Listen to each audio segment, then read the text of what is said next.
I've witnessed that. I've witnessed si Preacher June na lumaki sa church, and I believe si Pastor June ay nag-witness niya kung paano lumaki sa pananampalataya. And when they work together, mga kapatid, nandun yung kanilang desire na mag-went to China. China, mga kapatid, aside dun sa mas mataas yung purpose ng kanilang buhay. Because gusto nilang maglingkod sa Panginoon, they started a ministry there. Kahit may persecution. Ano, preacher? May persecution. Minsan nagkukwento si Preacher June. Sabi niya ay hindi lang doon sa mga hindi lang doon sa mga Chinese. Even inside the ministry, mayroong mga nangyayari na na-challenge sila na kung ikaw ang nandun sa ganun mahirap, pero nagtuloy-tuloy sila sa ministry. And that is something that leaves an imprint sa akin kasi hindi ko kayang gawin yung ginawa nila sa ministry. Mga kapatid, Rose, to many of us, especially those who are very close to her, many of you, I believe, could stand here and could talk about your good memories about Rose. Diba? Amen? And it's so comforting that Rose never lived his life in vain. Yun ang pinakamaganda. Maligtas siya. Hindi niya sinayang yung kanyang buhay kay Kristo. Mga kapatid, and the wonderful thing to know is, after he came to know Christ as her Savior, she uses his life to serve his Savior. Alam niyo po, pagdating po nila ng August, si Preacher June tsaka si Rose, years pa bago sila dumating dito, sinasabi na nila sa akin, basta pagdating namin ng Pilipinas, babalik kami ng IBC Pasig. And I anticipated that, mga kapatid. Hindi ko alam kung magbabago yun as the years go by. Pero hindi nagbago yun, mga kapatid. When they came, bumalik sila rito. Nag-head start pa lang, mga kapatid, sila over dun sa ano. Hindi ganito ang nangyari. Pero alam niyo po, nakita ko yung determination ni Rose, that even in pain, even at the time that he is feeling pain, mga kapatid, dahil gusto niya umattend ng church, pupunta yan. Dala-dala ni June. And I remember one time when I wasn't here, sabi sa akin na dumating si Rose, dahil talagang hindi niya na kinaya, mga kapatid, yung sakit na kanyang nararamdaman. Ay kailangan niya umuwi at ang kasama niya si Ate Emily na umuwi ng time. Mga kapatid, the determination to alam niyo mga kapatid, ma-impress kayo pag kami mga Kristiyanong ganun. Gusto mo magkaroon ng mga miyembrong ganun na in spite na merong nararamdaman, they will still go to church. Alam niyo ba yung mga kabataan na nandito, sumakit lang ang ulo niyo, hindi na kayo umattend ng church. Diba? Huwag ganoon. Etong taon na ito, may cancer ito. Pero nandun yung desire niya na maglingkod. Kayo, buhay, malalakas pa kayo. Huwag yung sayangin ang buhay niyo. Hanggat kaya niyong ipaglingkod niyo, never waste your time. Like this lady in front of us. Mga kapatid, their lives became a blessing to many of us. Even in faith, she still wanted to go to church. Pero ito mga kapatid, our memories of her gives comfort to us. At yun ay, we will forever cherish that as long as we live. Pangatlo po mga kapatid, comfort of love of the family, brethren, and friends. Now ito pong video na ito, itong daan na ito mga kapatid, ginagamit po ito ng Diyos to comfort those who lost their loved ones. At these are evident in so many ways. Marami sa inyo ay nandito yung presence, nagbigay ng kanilang mga condolences to comfort June and Rosa's family. Iba nagbigay ng sympathies, may mga nagbigay ng bulaklak, at marami pa, mga kapatid. May nagbigay ng abuloy, may nagbigay ng kanilang services. Amen. So as a matter of fact, mga kapatid, yung mere presence natin po dito, I do believe that it comforts the hearts of Preacher June as well as Rosa's family. I remember, mga kapatid, kwento ko lang po, yung burial ng aking mother. Nasa Canada po ako. It was snowing hard. Alam niyo po, snowing hard. May snowstorm po nung time na yun. Pagka po nag-snowstorm, ayaw niyo lumabas ng bahay. Kasi una ay pagka po kayo nagdadrive, kahit po 2 metro lang, hindi mo na makikita yung dadaanan because doon sa ng snow. Yun po yung time na ang mami ko'y ililibing. Alam niyo po, para hindi sumama yung loob ko, yung chapel po na kinalagakan ng katawan ng mother ko ay 3 times bigger than this chapel. So, nandun po ako para hindi ko... That is very understandable, mga kapatid, na hindi pupunta. Kasi, ang lakas po ng hangin, ang lakas ng snow. Kaya, naiintindihan ko yung mga tao na hindi na sila makakarating dun sa burial na ang mother ko. So, ang ginawa ko po, para hindi ko ma-anticipate na gano'n yung mangyayari, upo po ako sa harap without looking back dun sa mga pews. Sa pew po yung mga upuan dun eh. So, nandun ako all the way, nakikinig lang ako. Hindi ako lumilingon sa likod, mga kapatid. Pero alam niyo po, nung matapos yung service, and I decided to look back. Yung pong chapel na yun is around 300 to 350 capacity yung upuan. Alam niyo po, pagligong ko, napahiya ako, umiyak ako. Because it comforts my heart, mga kapatid. Na yung upuan na yun, na more than 350, plus yung mga nasa gilid ko, may mga taong nandun. That's how they love my mom. Siguro kung nandito ang nanay ko namatay, baka mas marami pa, mga kapatid. Alam nyo, it gives comfort to me. Na nandito kayo, it gives comfort to Pastor June, sa mga members ng church, sa mga members na nandito kayo, kasi it really comforts them. Sipin nyo doon pa lang, mga kapatid. Storm. Tapos po, nung ililibing na siya, alam nyo po yun, pupunta na sa sementeryo. Ina-anticipate ko po na maraming magpapaalam sa amin na hindi na sila magma-march patungo doon sa sementeryo para ilibing ang mami. Alam nyo po, walang umuwi. Walang umuwi.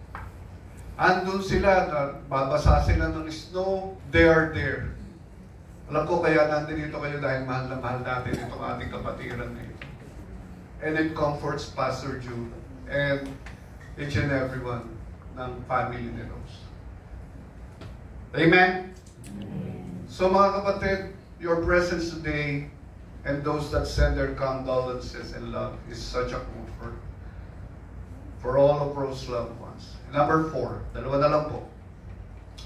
The Word of God is a wonderful source of peace and comfort.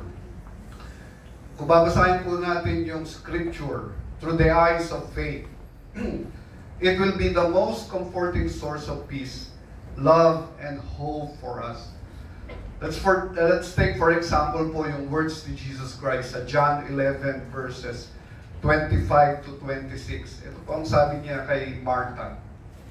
Jesus said unto her, I am the resurrection and the life. He that believeth in me, though he were dead, yet shall he live. Nakita niyo po yun, mga kapatid. Napansin niyo yung sinabi ni Kristo. Sabi niya, ako ang muling pagkabuhay at ang buhay. Yung mga nananampalataya sa akin, kahit po siya'y mamatay, siya ay mabubuhay. Praise the Lord. Si Rose po ay hindi patay. Yung tunay na Rose ay buhay na buhay sa presence ni Kristo. At ito po yung sinabi sa verse 26. And whosoever liveth and believeth in me shall never die. Yung mga taong buhay at nanampalataya sa Kanya ay hindi na mamamatay. Alam niyo mga kapatid, let me just say to you na sa buhay nito, pwede kang mamatay ng 1 beses at mabuhay ng 2 beses. Pero pwede rin mabuhay ka ng isang beses at mamatay ka ng 2 beses. Anong ibig mong sabihin, Pastor? Yung mamatay ka ng 1 beses at mamatay ka ng 2 beses, ganito po, nabubuhay ka ngayon. Right? That is your first life. Pagka hindi ka nakakilala sa Panginoon, mamamatay ka physically. Amen. Pagka hindi ka nakakilala sa Panginoon, sa kabilang buhay, mamamatay ka eternally. Pero yung mga tao nakakilala kay Kristo sa different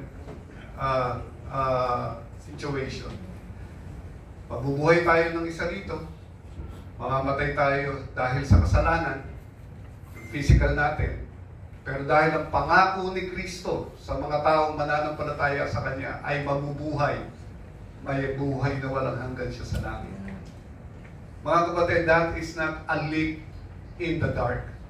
That is an evidence of faith that you can only see through faith in the Word of God.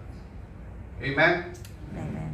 So the Word of God is a source of comfort. Si Rose believed those words, and he believed these words of Jesus, and now he is enjoying this promise up there in heaven. At ito po'y nagbibigay ng kalinga sa atin, comfort sa atin, because His words never fail, mga kapatid.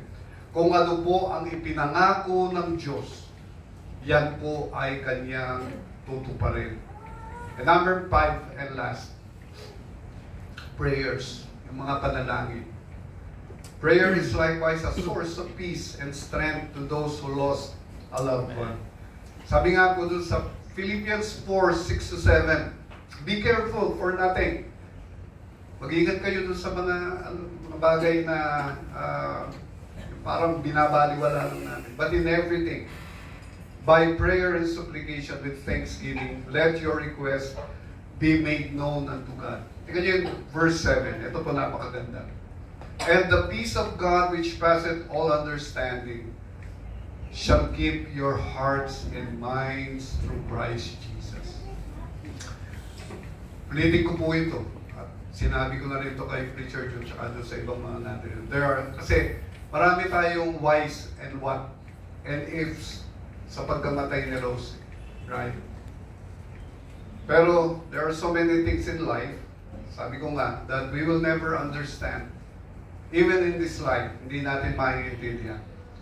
Pero kung i-outpour natin yung puso natin sa ating Panginoon in prayer, peace follow that will keep our hearts and minds focused on Christ. Kaya nga, napakaganda no? You don't need to understand everything in this life. You just need the Lord para maintindihan mo yung mga bagay na yan. That all things work together for good to them that love God. Alam niyo po, it is also an avenue in which we can find grace and help in time of need.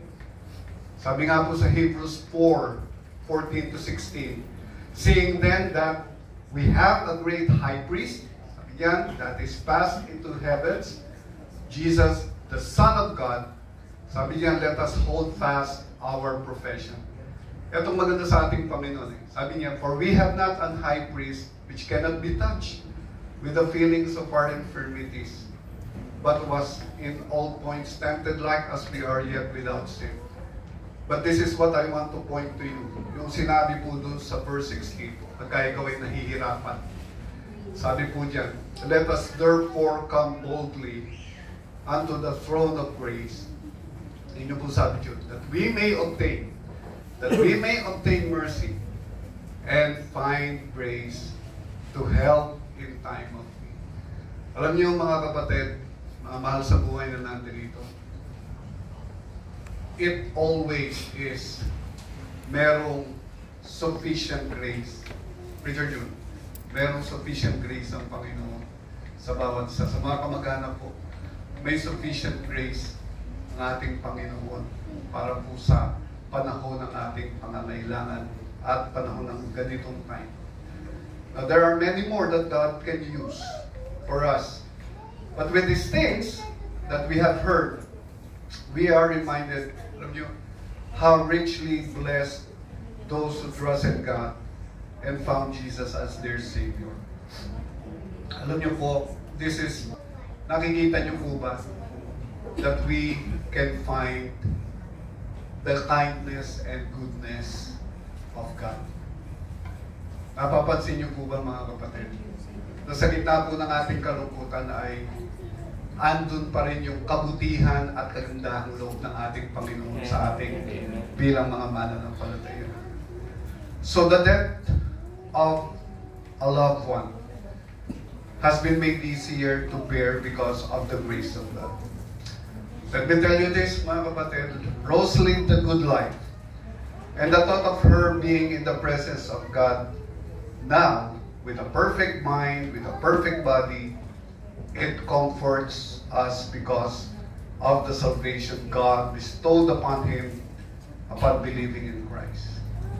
Life is short, death is sure, mga kapatid, but they that believe that Jesus died and rose, died, buried, and rose again from the dead, and will ask Him to save him, will have eternal life. Sabi nga po sa Romans chapter 10, verse 9 and 10, that if thou shalt confess with thy mouth the Lord Jesus, and shalt believe in thine heart that God hath raised him from the dead, thou shalt be saved.